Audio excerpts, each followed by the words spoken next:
when you were writing things like Basic Instinct, do you really feel like you were channeling like another person? Is that what it felt like? It felt, well, let me tell you the backdrop. I wrote it in 13 days. And I felt like it just poured out of me. Now, there is a background to it, and that is that the Catherine Trammell character and then the Nick Curran character. Many, many years before, in college, I had an affair I was an 18-year-old kid, and I had an affair with a faculty member's wife. And it was a serious affair, and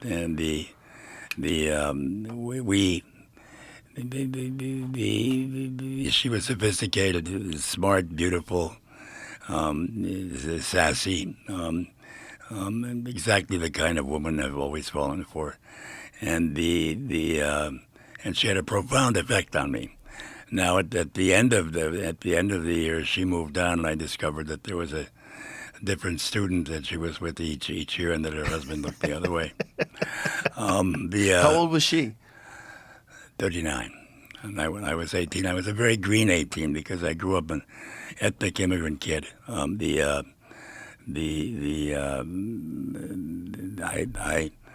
I fell in love easily, but falling in love easily also meant a lot in terms of learning things because I was an immigrant and I really didn't know this country and I was shy, and I learned a lot. Sometimes I think more from the women that I was together with, the beginning in college and through the rest of my life. Then I preferred the company of women always, because they weren't armored off in male macho.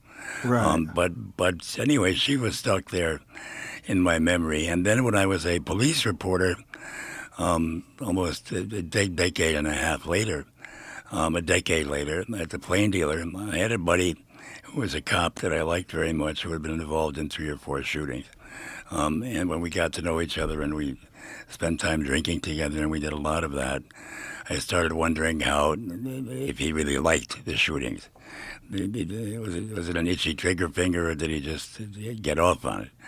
So somehow these two characters were in my head, and I thought about them a lot, but they didn't come together. And then I think, thanks to the Twisted Little Man, one day the two came together in a love story, and that was the genesis of Basic Instinct.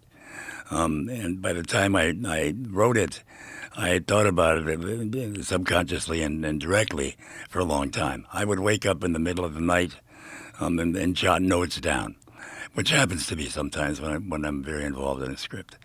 And I wrote it in Hawaii. I went off to Hawaii by myself. I let the sun beat me up. I snorted some coke, which was an habit in those days.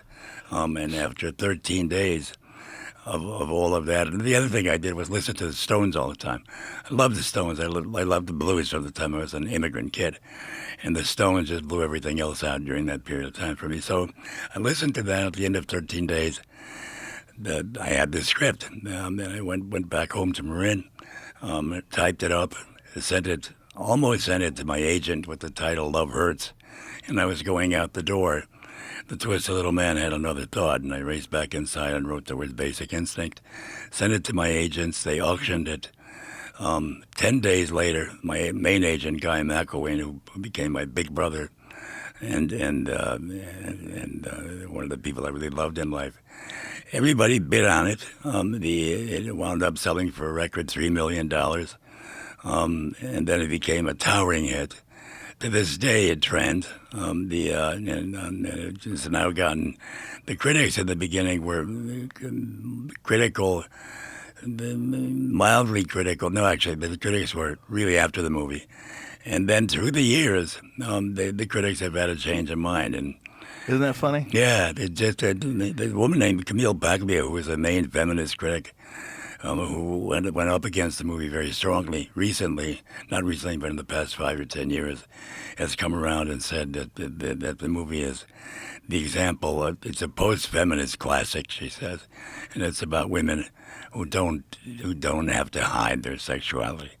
So I'm That's thrilled. wild that she made such a turnaround. Yeah. I wonder, did you ever have a conversation with her? No, I've never met her.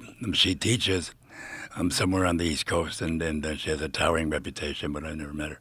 I usually don't listen to critics. It's through the 18 films. I don't listen to critics. I worked with the director, Richard Marquand, who directed Jagged Edge and Hearts of Fire, and we worked on another one together. And Richard said to me that critics should be taken out into the backyard and shot. Okay, I worked with another director, Mike Figgis, on the One Night Stand, who said that critics should be taken out of the backyard and headbutted to death. Right? So I was sympathetic to both things.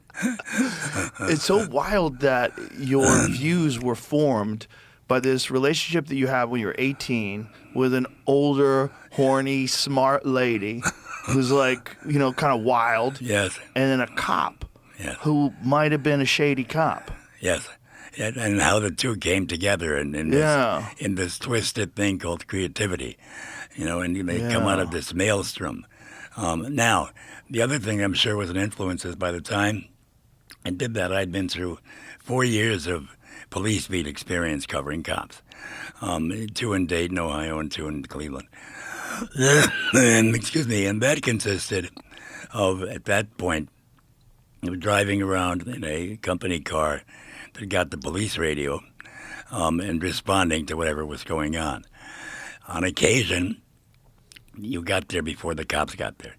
And then the one that really stuck in my head and got inside me was there was one with the report of the shooting in a suburb in Dayton, and I got there. There were no cops there. The front door was wide open. I walked in. I passed the body of a guy who had shot himself, and there was blood all over the wall. And then a woman, who was his wife, that he shot. And I heard someone in the back of the house screaming and crying.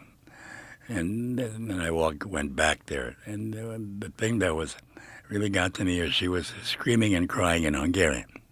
And it was an old lady who was the mother's mom, and of course I spoke fluent Hungarian. I grew up Hungarian, and there was something about the scene that's with me to this day. The other police beat experience I had, Joe, that was very moving. Was I covered the Glenville urban uprising in Cleveland.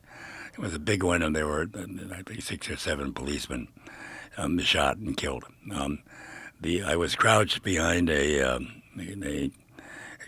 car on the street, ducking down. With about 10 feet in front of me was a cop bleeding, badly bleeding, moaning, and at the same time there were gunshots coming from this apartment house, and I heard that the gunshots were coming from a group of so-called black nationalists, led by a man named Fred Ahmed Evans. I knew both men. I from the police beat. The cop was Hungarian. His name was Elmer Joseph, and he would come around to the little office in the police beat all the time, and I knew him. And the black man was named Fred Ahmed Evans, and he would come by in his dashiki sometimes at 2 in the morning because I worked the overnight shift sometimes, and we had the greatest talks.